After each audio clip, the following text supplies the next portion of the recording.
रोजाना सबसे पहले अनुपमा सीरियल देखने के लिए हमारे चैनल को सब्सक्राइब करें। एपिसोड के स्टार्टिंग में हम देखते हैं प्रेम अनु को मंदिर के पास ले आता है। वो बोलता है, मम्मी चलिए सबसे पहले दिया जलाइए। अनु कान्हा जी की मूर्ति के सामने दिया जलाती है। प्रेम बोल रहा होता है, अब इनको हार चढ़ाइए। इसके बाद प्रेम बोलता है कि मम्मी चलो आरती कीजिए। अनु बोलती है, प्रेम बेटा बस कर दे। अनु और प्रेम दोनों साथ मिलकर राधा कृष्ण की आरती करते हैं। प्रेम बोलता है, मम्मी चलो आरती तो हो गई है। इधर अनु रो रही होती है, वो काफ़ी ज़्यादा दुखी होती है। प्रेम बोलता है, मम्मी अब इधर आइए, अब आपके हाथ के छापे लगाए जाएंगे। अनु बोलती है, प्लीज़ प्रेम बेटा बस कर दे। प्रेम बोलता है कि मम्मी ऐसे कैसे बस कर दूँ। देखो आपके छापे तो लगवाने पड़ेंगे, क्योंकि यही तो आपका मेरे लिए आशीर्वाद होगा, मेरे रेस्टोरेंट के लिए आशीर्वाद होगा। अनु रो रही होती है। प्रेम बोलता है, मम्मी आप रो क्यों रही है, आपको खुश होना चाहिए। देखो आज ये रेस्टोरेंट ओपन होने वाला था, लेकिन देखो यहाँ पर बहुत सारे लोग होने चाहिए थे, पर यहाँ पर सिर्फ आप हो और मैं हूँ। पूरी दुनिया की नज़र सिर्फ मुझ पर होती, लेकिन मैं कुछ नहीं कर पाया। मम्मी मम्मी मैं लूज़र था, लूज़र हूँ, मुझे लगता है मैं लूज़र ही रहूँगा। मम्मी मैंने हर चीज़ को अपने हाथ से रखा था, अपने हाथ से सजाया था। ये नेपकिन्स देखो, जैसे आपने बताया था वैसे ही सजा कर रखी हुई है। और कांच के सामान को मैंने ठीक से रखा था, कहीं टूट ना जाए। लेकिन देखो मम्मी, फिर भी मेरा सपना अधूरा रह गया, मेरा सपना टूट गया। प्रेम अपसेट हो जाता है, रोने लग जाता है। अनु उसको संभाल रही होती है। प्रेम बोलता है, मम्मी आपने मेरा सपना तोड़ दिया। आगे हम कोठारी हाउस का सीन देखते हैं, जहाँ पर बहुत सारे गिफ्ट्स होते हैं, फ्लावर्स भी होते हैं। तभी यहाँ पर गौतम पहुँच जाता है। वो बोलता है कि देखो पूरी दुनिया मिठाई भेज रही है, फूल भेज रही है, लेकिन मोटिवा को ऐसा लग रहा है कि सब लोग उनका मजाक उड़ा रहे हैं। गौतम मोटिवा को बोल रहा होता है, देखो आपकी कोई गलती नहीं है, गलती तो अनुपमा जी की है। अनुपमा जी के पास आप भी गई थी, आपने कितनी उनसे रिक्वेस्ट की कि वो अपना फ़ैसला बदल दे, लेकिन नहीं, उन्होंने अपने फ़र्ज के नशे में चूर होकर प्रेम की बर्बादी का कॉन्ट्रैक्ट ही साइन कर दिया। ऊपर से राही को ये भी नहीं पता है कि प्रेम कहाँ पर है, बेचारा किस हाल में होगा, कहाँ होगा, कुछ भी नहीं पता है। तभी यहाँ पर मीता बोलती है कि प्रेम इतना बेचारा भी नहीं है। प्रेम ने पहले ही मीडिया वालों को और हर चीज़ को इन्फॉर्म कर दिया कि उसका रेस्टोरेंट ओपन होने वाला है। कम से कम उसे पहले अपने हाथ में लाइसेंस तो ले लेना चाहिए था, उसके बाद ही बाकी काम हो सकते थे। और कुछ रही कहीं कसर थी तो वो राही की मम्मी ने पूरी कर दी। अनिल बोलता है कि तुम इतने ही समझदार हो मीता, तो तुमने पहले ही बच्चों को ये बात क्यों नहीं बताई। मीता बोल रही होती है कि ये तो खुद को इनको समझना चाहिए, ये खुद समझदार हो गए हैं। मीता बोलती है, बा आप बोलती है ना कि मेरा राजा कुछ नहीं करता, कम से कम मेरा राजा कोई काम नहीं करता तो वो प्रेम की तरह इतना बड़ा नुकसान भी नहीं करवाता। और वाह, आपको तो प्रेम पर पूरा भरोसा था। आप बोलती थी कि प्रेम कितना भी पैसा लगा दे, लेकिन वो 3 गुना पैसा वापस घर लेकर आएगा, लेकिन देखो अब तो उसने नुकसान करवा दिया। इधर राही बोलती है कि मीता काकी, रेस्टोरेंट ज़रूर खुलेगा, भले ही इसमें थोड़ा टाइम लग जाए, वो लोग फिर से लाइसेंस के लिए अप्लाई करेंगे। मोटी बहू सा करती है और बोलती है, नुकसान तो हो ही गया और बर्बाद भी हो गई, हमारे टिंकू का सपना ही टूट गया। इधर गौतम बोलता है कि चलो मान रहा हूँ तुम्हारी माँ अपना काम कर रही थी, लेकिन उनको ऐसा पता चला कि जब उनके काम से प्रेम का काम बिगड़ने वाला है तो वो कम से कम नौकरी ही छोड़ देती। मोरिवा बोलती है, प्रार्थना के बाद तुम्हारी माँ को मैं जैसे तैसे करके बर्दाश्त कर रही थी, लेकिन अब मैं उनको बिल्कुल भी बर्दाश्त नहीं करूँगी। अगर राही मेरे टिंकू को कुछ भी हुआ ना तो फिर देख लेना, तुमने भी अपने पति और अपने ससुराल वालों का साथ नहीं दिया, तुम भी अनुपमा जी की जितनी ही गुनहगार हो। जैसे मैंने तुम्हारी माँ के सामने भीख मांगी थी ना, वैसे ही तुम दोनों माँ बेटी मेरे सामने भीख मांगोगी। जैसे उन्होंने प्रेम को सज़ा दी है ना, वैसे ही मैं तुम दोनों माँ बेटियों को सज़ा दूंगी। अगर हमारा टिंकू टूट कर बिखर गया ना, तो मैं तुम दोनों माँ बेटी को भी सही सलामत नहीं रहने दूंगी। ये बात तुम अपनी माँ को भी बहुत अच्छे से समझा देना। आगे हम प्रेम और अनु को देखते हैं। अनु बोल रही होती है, प्रेम दुख को धैर्य से बड़ा मत कर, देख कुछ हफ्तों की बात है, लाइसेंस मिल जाएगा। प्रेम बोलता है, लाइसेंस तो आज भी मिल जाता, लेकिन नहीं, आपको अपना सच बड़ा लगा, आप अपनी बेटी से प्यार नहीं करती, आपने अपने बेटे का सपना तोड़ दिया। सबसे बड़ी बात तो ये है कि सपना आपने तोड़ा है, जिस इंसान ने मुझे सपना दिखाया उसी ने मेरा सपना तोड़ दिया। इस बार मैं अपने आप को साबित कर देता, लेकिन नहीं, ये सब कुछ नहीं हो पाया, सिर्फ आपकी वजह से मम्मी। प्रेम बोलता है, मम्मी आपको मेरे सर पर हाथ रखना चाहिए था, लेकिन नहीं, आपने तो मुझे थप्पड़ ही मार दिया। प्रेम टूट कर बैठ जाता है। अनु बोलती है, प्रेम बेटा ऐसा मत कर, तू जानता है मेरे लिए तू क्या मायने रखता है, तूने मेरी बेटी को मुझे फिर से मिलवा दिया। अनु बोलती है, ऐसे उदास मत हो, कुछ हफ्तों की बात है, 1-2 महीने के अंदर तुम्हें तुम्हारा लाइसेंस मिल ही जाएगा, तुम फिर से रिप्लाई कर सकते हो, तुम्हारा सपना सच होगा। प्रेम बोलता है, होगा, सपना सच होगा, लेकिन दाग लगा हुआ होगा, और जो दाग आपने लगाया है मम्मी।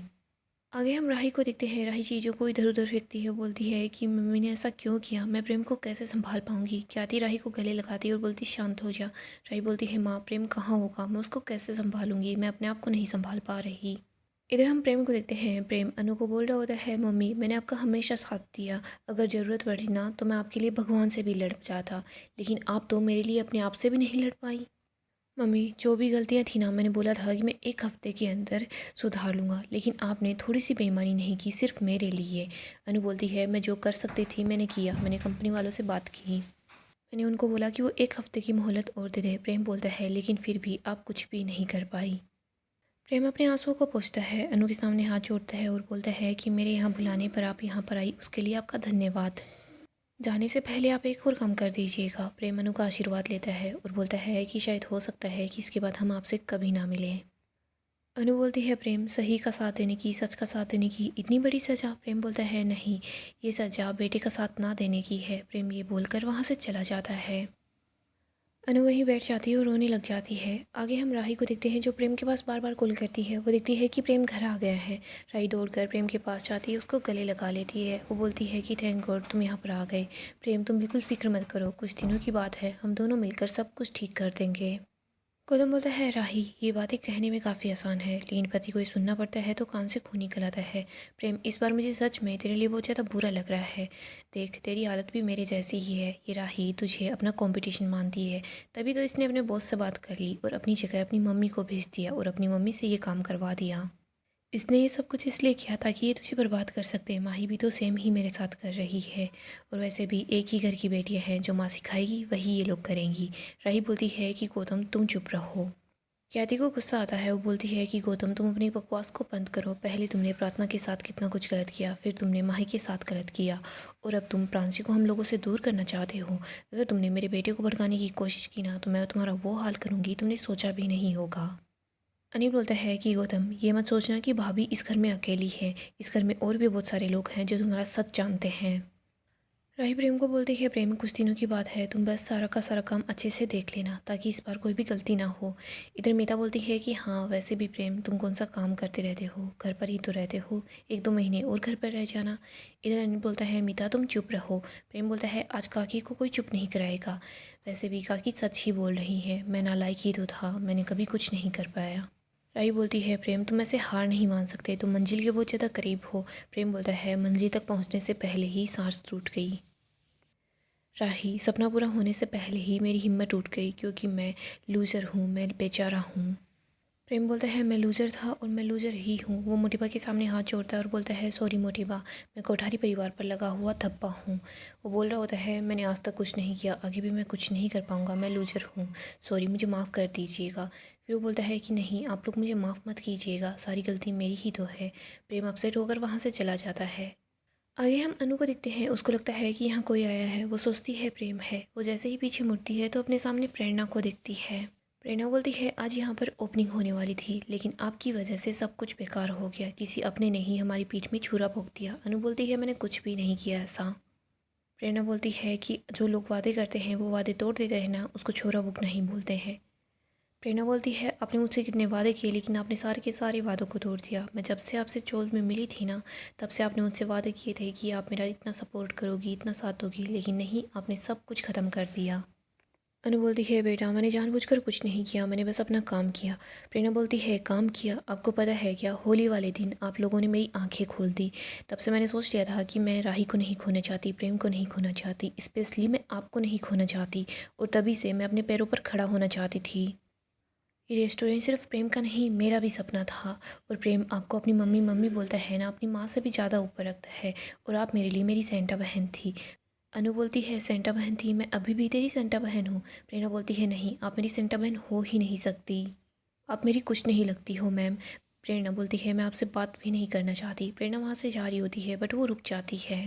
प्रेरणा बोलती है, मेरी माँ ने आपके साथ इतना कुछ गलत किया, शायद उनसे बदला लेने के लिए आप मेरा इस्तेमाल कर रही हैं, आप ऐसा भी कर सकती हैं।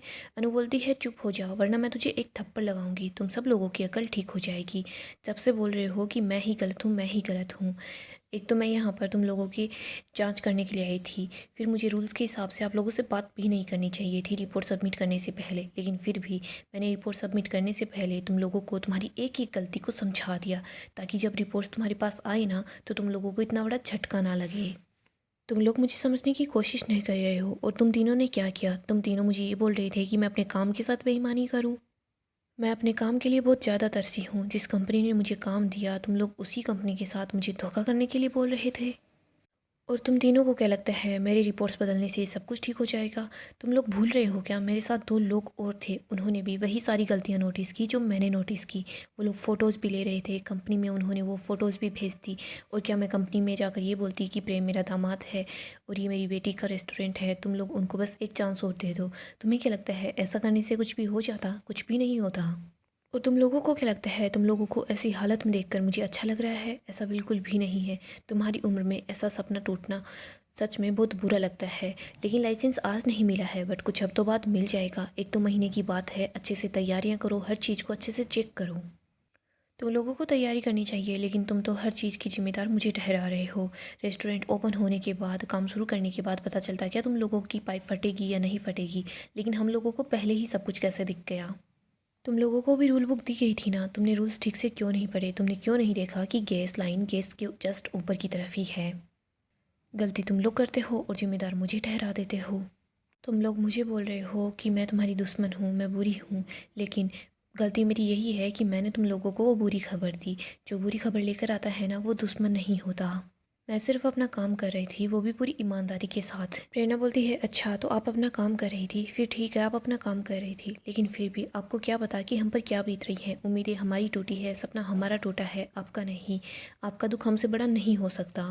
फिर तो बेचारी राही पर तरस आ रहा है। प्रेम की तो चलो आप सास हो, मेरे लिए भी आप पराई ही हो, लेकिन राही तो आपकी सगी बेटी है ना। लेकिन फिर भी आपने उसके साथ ये सब कुछ किया। मैं तो सोच रही हूँ कि वो इस धोखे को कैसे बर्दाश्त कर पाएगी। अगर मैं आपकी जगह होती ना, तो शायद मैं कभी भी ये सब बर्दाश्त नहीं कर पाती। आप यहाँ से चले जाइए, हमारा रेस्टोरेंट बंद है। प्रेरणा बोलती है, दरवाज़ा वहाँ है। अनु चुपचाप वहाँ से बाहर की तरफ निकल जाती है। आगे हम प्रेम को दिखते हैं जो काफ़ी ही ज़्यादा अपसेट होता है। तभी उसके पास राही आती है। राही बोलती है, प्रेम मैं तुम्हारे लिए कोल्ड कॉफ़ी लेकर आई हूँ। देखो ठंडा और मीठा खाने से मूड अच्छा होगा और कॉफ़ी पीने से एनर्जी मिलेगी। देखो प्रेम, तुम इस दुख में अकेले नहीं हो, तुम ऐसे हार मत मानो, मैं हमेशा तुम्हारे साथ हूँ। प्रेम प्लीज़ एक बार मुझसे बात करो, मैं तुम्हारे सामने खड़ी हूँ, मैं यहीं पर हूँ। प्लीज़ प्रेम एक बार तो मुझसे बात कर लो। प्रेम कुछ नहीं बोलता, वो दूसरी तरफ चला जाता है। राही काफ़ी ही ज़्यादा अपसेट होती है। राही रोने लग जाती है। उसको याद आता है कि कैसे प्रेम अपने रेस्टोरेंट के लिए कितना ज़्यादा एक्साइटेड था। आगे हम अनु को देखते हैं जो रो रही होती है। वो बोलती है कि मेरे बच्चे मुझसे नाराज़ हैं, अगर मेरे बच्चे मुझसे बात नहीं करेंगे तो फिर मैं कैसे जी पाऊँगी। फिर अनु सोचती है कि मुझे राही से बात करनी चाहिए। अनु राही के पास कॉल करती है। अनु यही सोच रही होती है कि कोई और मुझे समझे या ना समझे, लेकिन मेरी राही मुझे समझेगी, वो मुझसे बात करेगी। इधर हम राही को देखते हैं जो जैसे ही अनु का कॉल देखती है तो वो और ज़्यादा अपसेट हो जाती है। गाइस अपकमिंग एपिसोड काफ़ी ज़्यादा इंटरेस्टिंग होने वाला है। अपडेट के लिए आप हमारे चैनल को सब्सक्राइब करें, साथ ही साथ वीडियो को लाइक भी कर दें। गाइस अपकमिंग एपिसोड काफ़ी ज़्यादा इंटरेस्टिंग होने वाला है। अपकमिंग एपिसोड में हम देखेंगे अनु काफ़ी ज़्यादा अपसेट हो जाती है। वो सोचती होती है कि मुझे गोवा वापस जाना होगा, मुझे दिग्विजय जी से बात करनी होगी। वो सोचती है कि मैं क्या करूं। तभी वो यहाँ पर एक पैम्पलेट देखती है। वो सोचती है कि इस फूड कॉम्पिटिशन में क्या मैं भी पार्टिसिपेट कर सकती हूँ। दूसरी तरफ हम दिग्विजय को देखते हैं। दिग्विजय भी उसी पैम्पलेट को देख रहा होता है। वो सोच रहा होता है कि मुझे मेरी सावी की हर रोज़ याद आती है, लेकिन आज मुझे ऐसा क्यों लग रहा है कि सावी मुझसे कुछ कहना चाहती है। दिग्विजय सोच रहा होता है कि मुझे अनुपमा जी से बात करनी होगी। वो अनु के पास कॉल करता है। वो अनु को बोल रहा होता है कि मैं आपसे एक बात पूछूंगा, आप मुझे उसका बस सच सच और सीधे सीधे जवाब दे दीजिएगा। अनु बोलती है ठीक है सर। दिग्विजय बोलता है कि जो जोशी बहन का चैनल है क्या वो आपका ही है, आप ही उसी को रन करती ही। अनु बोल रही होती है कि हाँ सर। दिग्विजय बताता है, मैं सावी के कैफ़े को फिर से रीओपन करने वाला हूँ, तो क्या आप मेरा साथ देंगी। अनु ये सोचकर काफ़ी खुश हो जाती है। वो यही सोच रही होती है, मैं सोच रही थी कि बस दिग्विजय सर मुझे एक मौका दे दे। इधर दिग्विजय सोच रहा होता है कि मैं अपनी बेटी का सपना पूरा करना चाहता हूँ। मैं अगर इस कंपटीशन को जीत जाऊँगा ना, तो मुझे लंदन में मौका मिल जाएगा। इधर अनु भी सोच रही होती है कि सावी का सपना पूरा करना मेरा भी सपना है। मैं चाहती हूँ कि सावी बेटा का सपना पूरा हो जाए। अनु सोच रही होती है मैं दिग्विजय सर का साथ दूँगी। अनु बहुत ज़्यादा खुश हो जाती है कि फाइनली दिग्विजय अपने कैफ़े को रीओपन करने के लिए रेडी हो चुका है। इधर जयू को जैसे ही पता चलता है कि वो लोग गोवा जाने वाले हैं, तो जयू और ज़्यादा खुश हो जाती है। इधर हम राही को देखते हैं जो कि अपनी मम्मी से नाराज़ हो जाती है। वो बोलती है कि मम्मी सच में ये सब कुछ आपकी वजह से हुआ है। सब लोग अनु से नाराज़ होते हैं। वो सोचती है कि मैं यहाँ नहीं रुक सकती। अनु वहाँ से चली जाती है। सो दोस्तों ऐसे ही अपडेट के लिए आप हमारे चैनल को सब्सक्राइब करें, साथ ही साथ वीडियो को लाइक भी कर दें।